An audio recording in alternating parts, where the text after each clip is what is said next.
The Doha Development Round. The Doha Development Agenda is the latest trade negotiation round of the World Trade Organization, which commenced in November 2001 under then Director General Mike Moore. Its objective was to lower trade barriers around the world, and thus facilitate increased global trade. The Doha Round began with a ministerial-level meeting in Doha, Qatar in 2001. Subsequent ministerial meetings took place in Cancún, Mexico, and Hong Kong. Related negotiations took place in Paris, France, Potsdam, Germany, and Geneva, Switzerland. Progress in negotiations stalled after the breakdown of the July 2008 negotiations over disagreements concerning agriculture, industrial tariffs and non-tariff barriers, services, and trade remedies. The most significant differences between developed nations led by the European Union, the United States, and Japan, and the major developing countries led and represented mainly by India, Brazil, China, and South Africa. There is also considerable contention against and between the EU and the USA over the maintenance of agricultural subsidies, seen to operate effectively as trade barriers. Since the breakdown of negotiations in 2008, there have been repeated attempts to revive the talks, so far without success.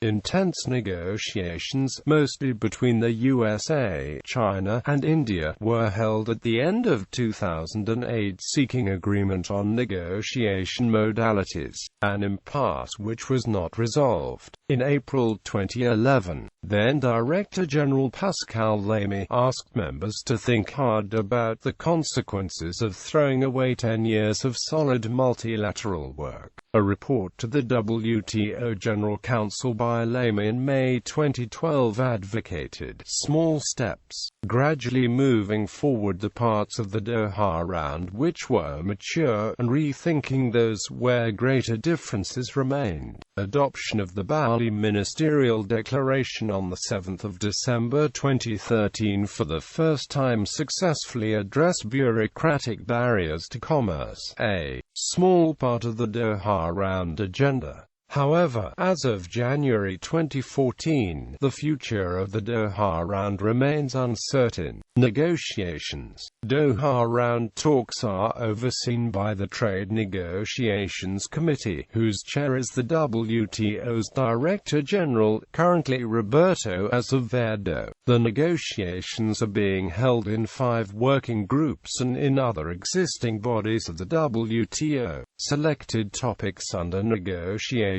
are discussed below in 5 groups: market access, development issues, WTO rules, trade facilitation, and other issues. Before the Doha ministerial negotiations had already been underway on trade in agriculture and trade in services. These ongoing negotiations had been required under the last round of multilateral trade negotiations. However, some countries, including the United States, wanted to expand the agriculture and services talks to allow trade-offs and thus achieve greater trade liberalization. The first WTO Ministerial Conference, which was held in Singapore in 1996, established permanent working groups on 4 issues: transparency in government procurement, trade facilitation, trade and investment, and trade and competition. These became known as the Singapore issues. These issues were pushed at successive ministerials by the European Union, Japan and Korea, and opposed by most developing countries. Since no agreement was reached, the developed nations pushed that any new trade negotiations must include the mentioned issues.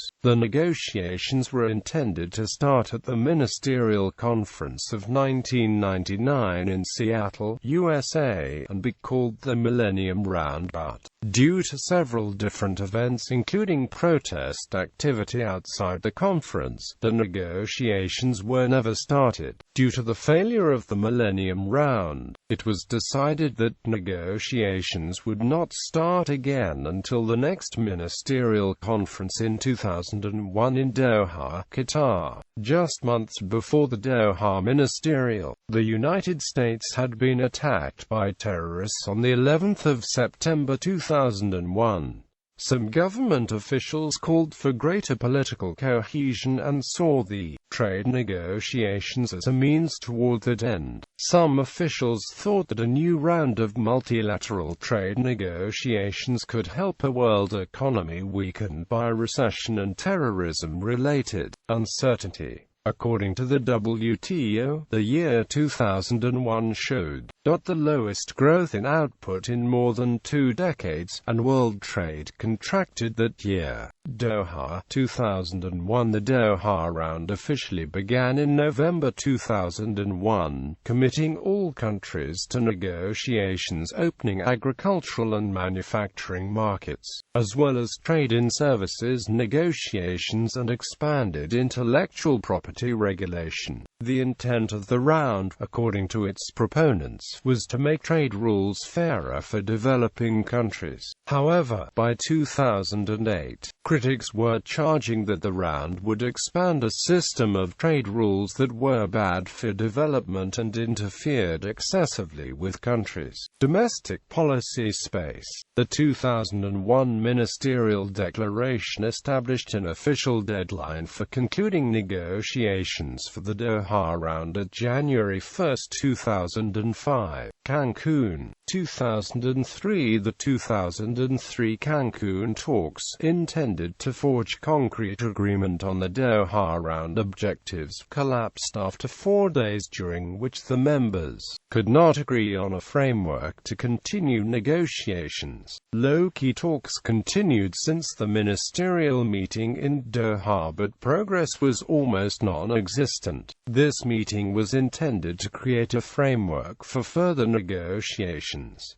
The Cancún ministerial collapsed for several reasons. First, differences over the Singapore issues seemed incapable of resolution. The EU had retreated on some of its demands, but several developing countries refused any consideration of these issues at all. Second, it was questioned whether some countries had come to Cancún with a serious intention to negotiate. In the view of some observers, a few countries showed no flexibility in the positions and only repeated the demands rather than talk about trade-offs. Third, the wide difference between developing and developed countries across virtually all topics was a major obstacle. The US-EU agricultural proposal and that of the G20 developing nations, for example, show strikingly different approaches to special and differential treatment. Fourth, there was some criticism of procedure. Some claimed the agenda was too complicated. Also, Cancún ministerial chairman, Mexico's Foreign Minister Luis Ernesto de Bez, was faulted for ending the meeting when he did, instead of trying to move the talks into areas where some progress could have been made. The collapse seemed like a victory for the developing countries. The failure to advance the round resulted in a serious loss of momentum and brought into question whether the 1st of January 2005 deadline would be met. The North-South divide was most prominent on issues of agriculture. Developed countries' farm subsidies became a major sticking point. The developing countries were seen as finally having the confidence to reject a deal that they viewed as unfavorable. This is reflected by the new trade bloc of developing and industrialized nations, the G20. Since its creation, the G20 has had fluctuating membership, but is spearheaded by the G4, while the G20 presumes to negotiate on behalf of all of the developing world. Many of the poorest nations continue to have little influence over the emerging WTO proposals. The aftermath of Cancún was one of standstill and stock-taking. Negotiations were suspended for the remainder of 2003.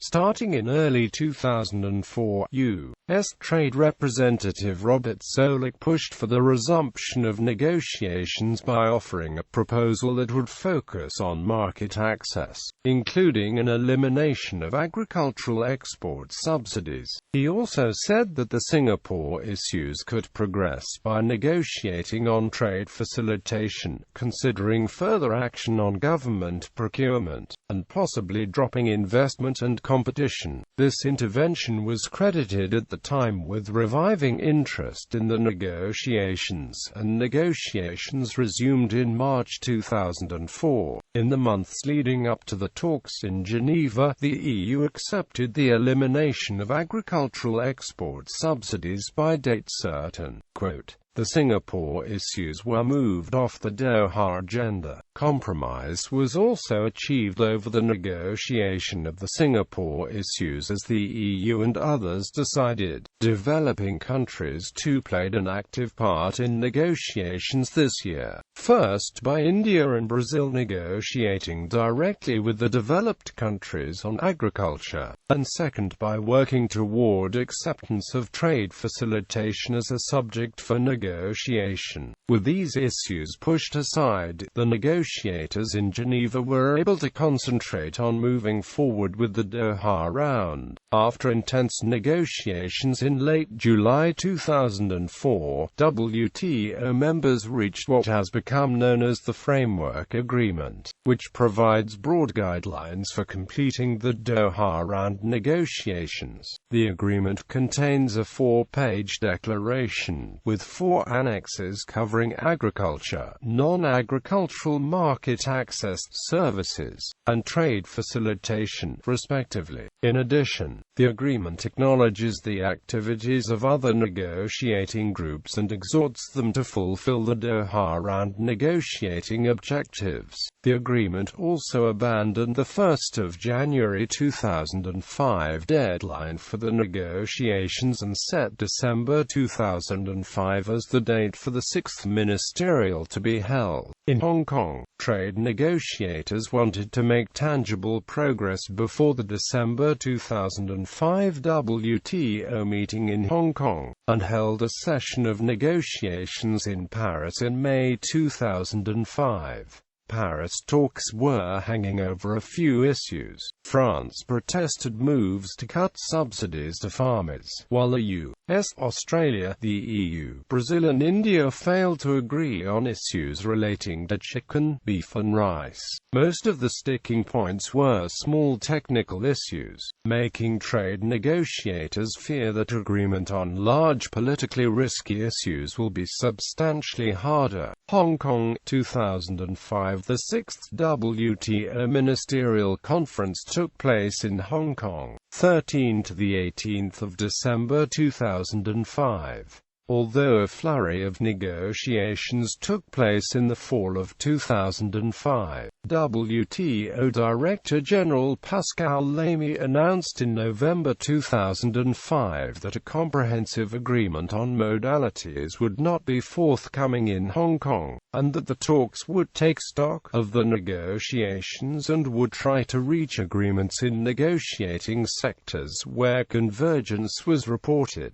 Trade ministers representing most of the world's governments reached a deal that sets a deadline for eliminating subsidies of agricultural exports by 2013. The final declaration from the talks, which resolved several issues that have stood in the way of a global trade agreement, also requires industrialized countries to open their markets to goods from the world's poorest nations, a goal of the United Nations for many years. The declaration gave fresh impetus for negotiators to try to finish a comprehensive set of global free trade rules by the end of 2006.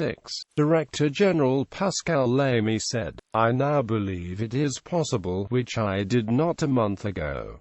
The conference pushed back the expected completion of the round until the end of 2006. The round had been planned for conclusion in December 2005, after two more ministerial conferences had produced a final draft declaration. The WTO pushed back its self-imposed deadline to slightly precede the expiration of the U.S. President's Congressional Fast-Track Trade Promotion Authority. Any declaration of the WTO must be ratified by the U.S. Congress to take effect in the United States. Trade Promotion Authority prevents Congress from amending the draft. It expired on the 30th of June 2007, and congressional leaders decided not to renew this authority for President George W. Bush. The July 2006 talks in Geneva failed to reach an agreement about reducing farming subsidies and lowering import taxes, and negotiations took months to resume. A successful outcome of the Doha Round became increasingly unlikely, because the Broad Trade Authority granted under the Trade Act of 2002 to U.S. President George W. Bush was due to expire in 2007.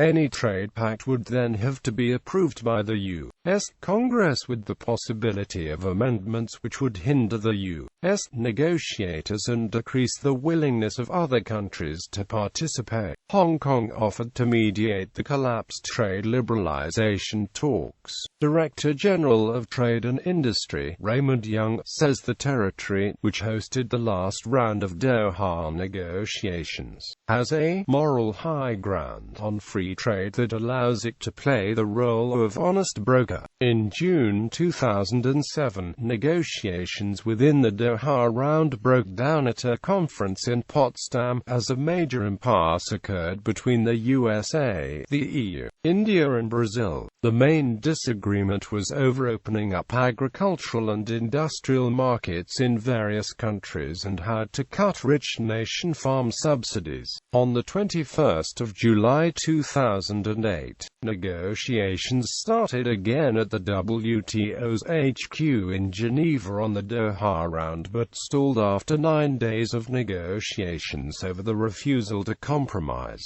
over the special safeguard mechanism. Developing country members receive special and differential treatment with respect to other members' safeguard measures, in the form of a de minimis import volume exemption. As users of safeguards, developing country members receive special and differential treatment with respect to applying their own such measures, with regard to permitted duration of extensions, and with respect to reapplication of measures. Technical information on safeguard measures. WTO official site. Negotiations had continued since the last conference in June 2007.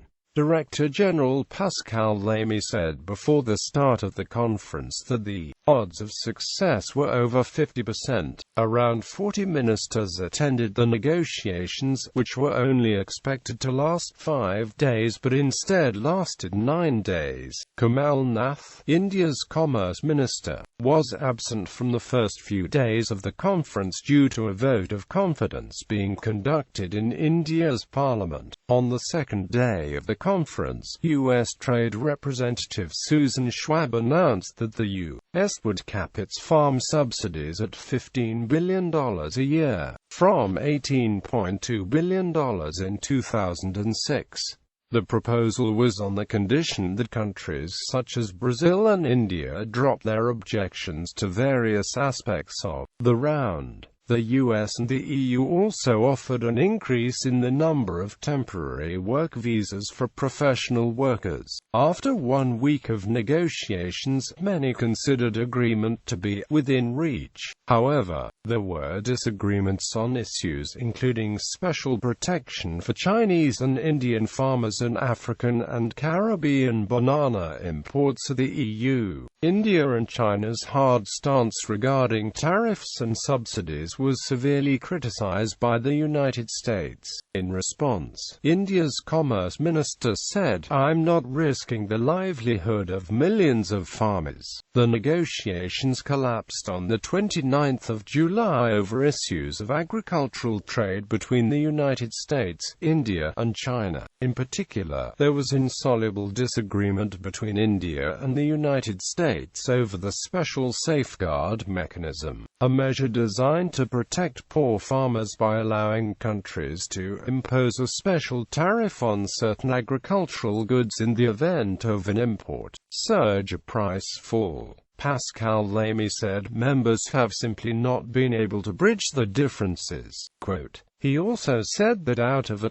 list of 20 topics, 18 had seen positions converge, but the gaps could not narrow. On the 19th, the Special Safeguard Mechanism for Developing Countries. However, the United States, China and India could not agree on the threshold that would allow the mechanism to be used, with the United States arguing that the threshold had been set too low. The European Union Trade Commissioner Peter Mandelson characterized the collapse as a collective failure. On a more optimistic note, India's Commerce Minister, Kamal Nath, said, "I would only urge the Director General to treat this as a pause, not a breakdown, to keep on the table what is there." Several countries blamed each other for the breakdown of the negotiations. The United States and some European Union members blamed India for the failure of the talks. India claimed that its position was supported by over 100 countries. Brazil, one of the founding members of the G20, broke away from the position held by India. Then European Commissioner for Trade Peter Mandelson said that India and China should not be blamed for the failure of the Doha Round. In his view, the agriculture talks had been harmed by the 5-year program of agricultural subsidies recently passed by the U.S. Congress, which he said was one of the most reactionary farm bills in the history of the U.S. attempts to restore.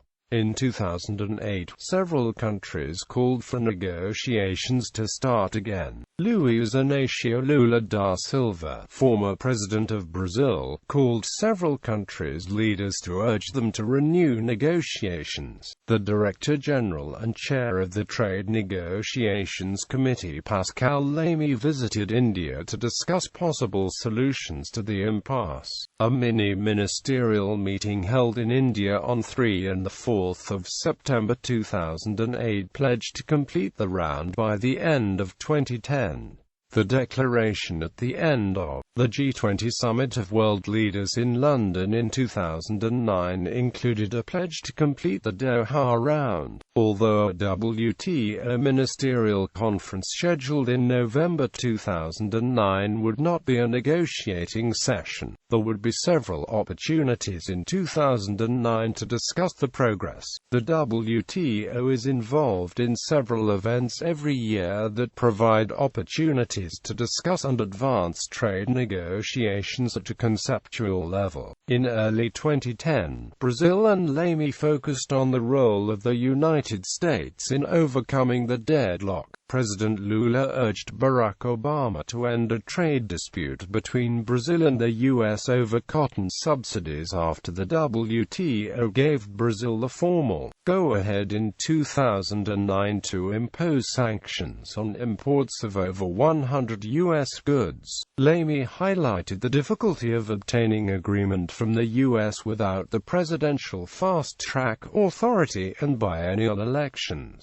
One of the consequences of the economic crisis of 2008-2009 is the desire of political leaders to shelter the constituents from the increasingly competitive market experienced during market contractions. Lamy hoped that the drop in trade of 12% in 2009, quoted as the largest annual drop since the Second World War, could be countered by a successful conclusion of the Doha Round. At the 2011 annual conference of the World Economic Forum in Davos, British Prime Minister David Cameron called for the Doha talks to conclude by the end of the year, saying that, "We've been at this Doha round for far too long.